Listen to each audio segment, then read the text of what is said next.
Hello friends, welcome to Suvai Thedi. இன்னைக்கு நம்ம சேனல்ல மிஸ்ஸஸ் சுமையா கவுட் from துபாய் நம்மளுக்கு ஒரு அருமையான ஈத் ஸ்பெஷல் ரெசிபி செஞ்சு காமிக்க போறாங்க. வாங்க பார்க்கலாம்.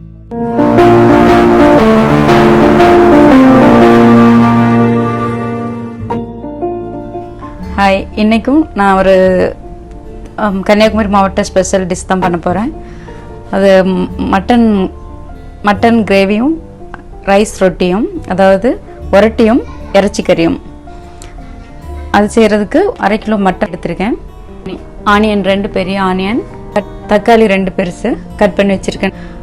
கொரியண்டர் லீவ்ஸ் கட் பண்ணது, புதினா 4-5, அப்புறம் ஹோல் கரம் மசாலா 5 கார்டமம், ஏலக்காய், ஒரு சின்னமன் ஸ்டிக் பட்டை, ஒரு 2-3 கிராம்பு, அப்புறம் 2 க்ரீன் சில்லி, கொஞ்சம் அவசியத்துக்கு உப்பு. ஆயில் எடுத்துக்கலாம்.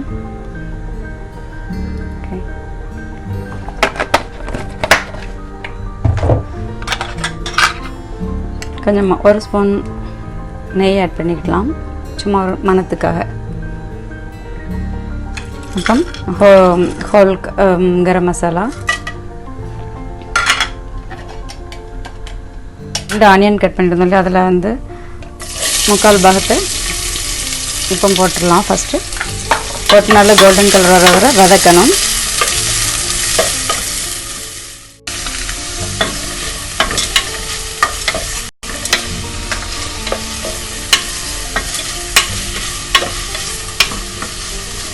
இது ஒரு நார்மலான பேசிக் மட்டன் கிரேவி தான், ஈஸி, எல்லாருக்கும் தெரிஞ்சாலும் சில பேருக்கு தெரியாத பிகினர்ஸ்க்காக நான் இதையும் காட்டிட்டு ஒரட்டியும் காட்டுறேன்.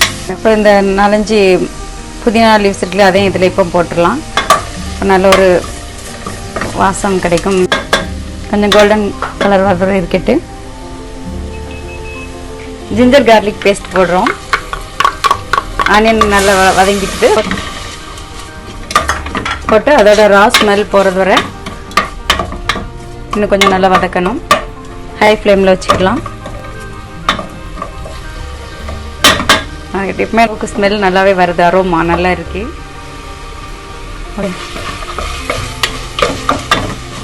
ரா ஸ்மெல் போயிட்டுது, வதங்கிட்டுது. அப்புறம் நம்ம இந்த மட்டன் ஆட் பண்ணலாம். 1/2 கிலோ மட்டன்.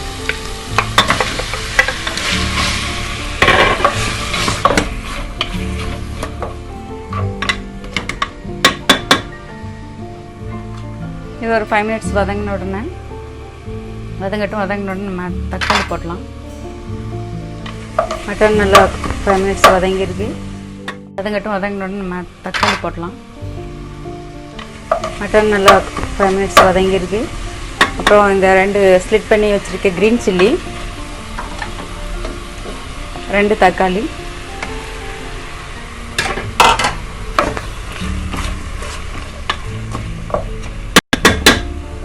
வெங்காயம், அதையும் இப்போ போடலாம். இப்போ ஏன் போடுறோன்னா, ஒரு வெங்காயம் வந்து ஒரு டைமில் போடுறதுலையும் ஒரு பிரத்யேகமான டேஸ்ட்டு கிடைக்கும். வதக்கும் போது ஒன்று, இப்படி போடுறதுல ஒரு டிஃப்ரெண்ட் டேஸ்ட் கிடைக்கும். அதுக்கு தான் நம்ம ஹாஃப் வெங்காயம் எப்படி போடுறோம். எப்படி இருந்தாலும் நம்ம குக்கரை வந்து மட்டனுக்காக விசில் போடுவோம், அதனால் வதக்காமலே இப்படி கொஞ்சம் போடணும்.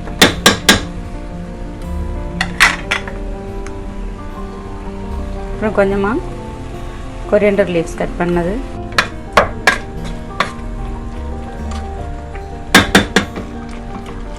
இப்போ நல்லா அந்த தக்காளி எல்லாம் வெந்து சாஃப்ட் ஆகிட்டுது. இப்போ நம்ம வந்து கொஞ்சம் ஸ்பைசஸ்லாம் ஆட் பண்ணிக்கலாம். மஞ்சப்பொடி, டர்மரிக் பவுடர், சில்லி பவுடர், அடுத்தது மல்லிப்பொடி ஒரு 3 ஸ்பூன் போடலாம்.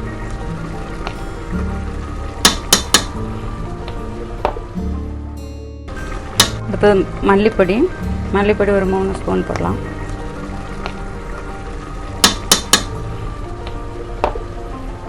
சோம்பு பொடி, பெருஞ்சீரக பொடி, இது இனிப்பு சுவை கூட்டிடும், அதனால் நான் கொஞ்சமாக எடுத்துக்கிடுறேன்.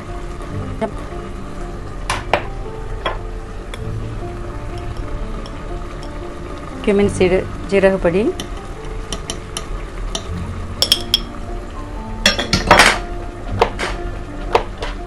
கரம் மசாலா ஆல்ரெடி ஹோலில் போட்டிருக்கோம். கொஞ்சமாக இவ்வளோ ஒரு பிஞ்ச் ஸ்மெல்லுக்காக.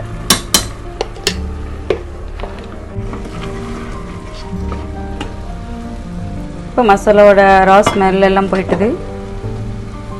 நம்ம தேவையான அளவுக்கு தண்ணி ஊற்றலாம். கொஞ்சம் அதிகமாகவே ஊற்றலாம். ஏன்னா இது கிரேவி இது கொஞ்சம் லூஸாக தான் இருக்கணும். அந்த ரொட்டிக்கு கொஞ்சம் கிரேவி தேவைப்படும்.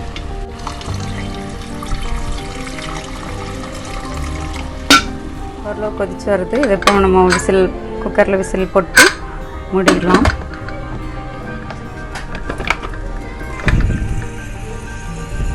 இது ஒரு நான் 4-5 விசில் போடுவேன் இந்த குக்கருக்கு. ஒரே ஒரு பாயிண்ட் மட்டும் நோட் பண்ணணும். இது மட்டன் எப்போவுமே நல்ல மசிஞ்சு போனால் நல்லா இருக்காது. இப்போ இறைச்சிக்கறி வந்து விசில் வர்றது வரைக்கும் நம்ம ஒரட்டி எப்படி செய்யணும்னு பார்த்துடலாம். அதுக்கு 1 கப் அரிசி மாவுக்கு உப்பு தண்ணி வச்சு கொதிக்க வைக்கணும். கொதிக்க வச்சுட்டு 1 கப் மாவுக்கு 1/2 கப்பு தேங்காய் நான் சேர்த்துக்கிடுவேன். அந்த மாதிரி சேர்த்து உப்பும் போட்டு நம்ம கிண்டி எடுத்துக்கிட வேண்டியது தான். உப்பு போட்டுக்கிடலாம். தேவையான அளவுக்கு உப்பு போட்டுட்டு நல்லா கொதிக்கட்டும்.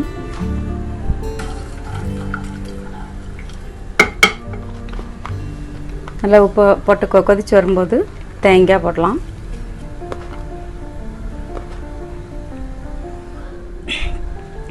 மாவு அரிசி மாவு இருக்குல்ல, அது வறுத்த மாவு. அது ஹோம்மேடாக இருக்கலாம், அல்லது கடையிலே கிடைக்குது, அதுவும் பண்ணிக்கலாம். இது சாதாரணமாக எனக்கு எங்கள் அம்மா நான் வரும்போது வீட்டிலே தயார் பண்ணி வறுத்து தருவாங்க. நான் எல்லாமே கூடுதல் முடிஞ்ச அளவுக்கு ஹோம்மேட் தான் யூஸ் பண்ணுவோம். இப்போ தேங்காய் போட்டு தண்ணி கொதிச்சுட்டு வருது. கொதிச்சுட்டு நல்லா கொதிக்கும்போது அந்த எடுத்து வச்சிருக்க மாவை அதில் கொட்டிட்டு கிண்டலாம்.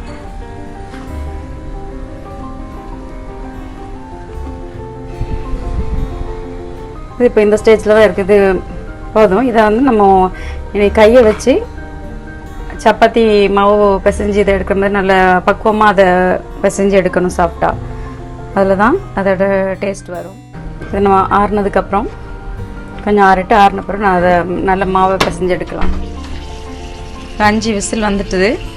இப்போ கொஞ்சம் அடங்கினப்புறம் நம்ம திறந்து பார்க்கலாம்.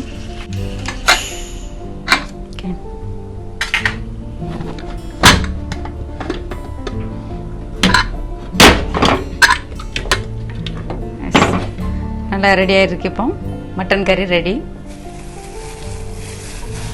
இதான் நம்ம அந்த கொதிக்கிற தண்ணியில் கிண்டி வச்ச மாவு. இதை அது உதிரியாக தான் இருக்க மாதிரி இருக்கும். அதை நம்ம இந்த பதத்துக்கு நல்ல ஒரு சப்பாத்தி மாவு அளவுக்கு நல்ல அழகான ஒரு மிருதுவான மாவாக ஆக்கி எடுக்கணும். இடையிடையே கொஞ்சம் தண்ணி தெளித்து பிசைஞ்சிக்கிடலாம். ரொம்ப சாஃப்டாக இருக்குது. இந்த பதத்துக்கு இருக்கணும். இதை வந்து பரத்துறதுக்கு சப்பாத்தி பலகை மாதிரி கன்னியாகுமரி மாவட்டத்தில் எல்லா வீடுகள்லையுமே ஒரட்டி பலகைன்னு ஒன்று சேர்த்துருப்பாங்க. அது ஒரு இந்த அளவுக்கு டீப் உள்ள ஒரு பலகை இருக்கும் வட்டமாக. அதில் துணி போட்டுட்டு செய்வாங்க. அதுதான் எல்லார் வீடுகள்லையும் செய்கிறது வழக்கம். அப்படி இப்போ என்கிட்ட அந்த இது இல்லை, நம்ம எனக்கு இதிலே செய்ய முடியறதுனால நான் இந்த மெத்தட்லேயே ஃபாலோ பண்ணிகிட்ருக்கேன். இதை ஒரு கர்ச்சீஃப் எடுத்துட்டு இதை வந்து நம்ம வாஷ் பண்ணி தான் காய வச்சு வச்சுருப்பேன். அதை நான் ஈரப்படுத்திக்கிட்டேன். இப்போ ஈரப்படுத்திட்டு இந்த மூடி இருக்குல்ல, இந்த மூடி மாதிரி ஒரு இதில் சட்டில் வச்சுக்கிடலாம். இது அந்த பலகை எல்லார் இடத்துலையும் இருக்கணும்னு இல்லை. இல்லாதவங்க எல்லார் வீட்லையுமே ஆஃப்கோர்ஸ் இந்த மூடி இருக்கும். இது மாதிரி இதை வச்சு நீங்கள் செய்து பார்க்கலாம்.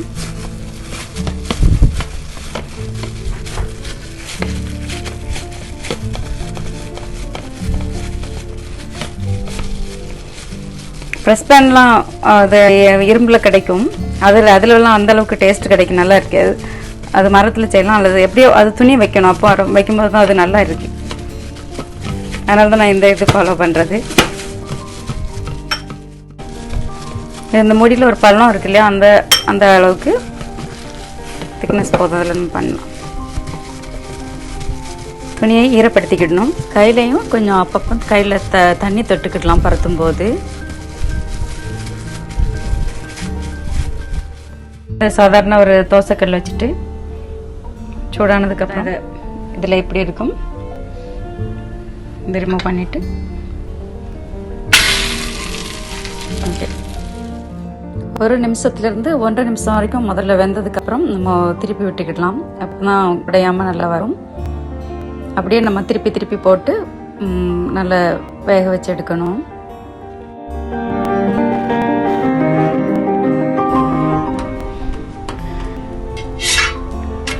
அப்புறம் இது கூட உள்ள கறியும் பேசிக் கிரேவி நல்லாயிருக்கும். இதுக்கு ஒரட்டிக்கு, இடியப்பத்துக்கு, அப்புறம் பரோட்டா, இது 3க்கும் நல்ல ஒரு காம்பினேஷன்.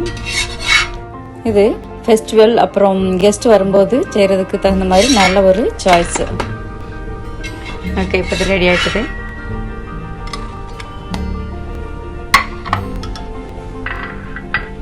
இப்போ இது நார்மல் டிஷ்யூவில் இது அதில் அதோட மாவு ஏதாவது இருந்தால் சும்மா தொடச்சிக்கலாம். ஆயில் ஒன்றும் தேவையில்லை. தொடச்சிட்டு அடுத்தடுத்து இது மாதிரி போட்டு வேக வச்சு எடுத்துக்கிடலாம். நம்மளுக்கு இப்போ நல்ல ட்ரெடிஷ்னலான ஒரட்டியும் இறைச்சி கறியும் தயாராகிட்டுது. இது கூடவே ஒரு இஞ்சி சாயாவும் சேர்த்து குடிக்கும்போது ரொம்பவே நல்லா இருக்கும். உங்களுக்கும் இஷ்டப்பட்டிருந்ததுன்னா செய்து பாருங்க. பார்த்துட்டு உங்களோட கமெண்ட்ஸ் அனுப்புங்க. தேங்க்ஸ் ஃபார் வாட்சிங். இந்த ரெசிபி உங்களுக்கு பிடிச்சிருந்ததுன்னா லைக் பண்ணுங்க, ஷேர் பண்ணுங்க, சப்ஸ்கிரைப் பண்ணுங்க. கூடவே அந்த பெல் ஐகானையும் பிரஸ் பண்ணுங்க.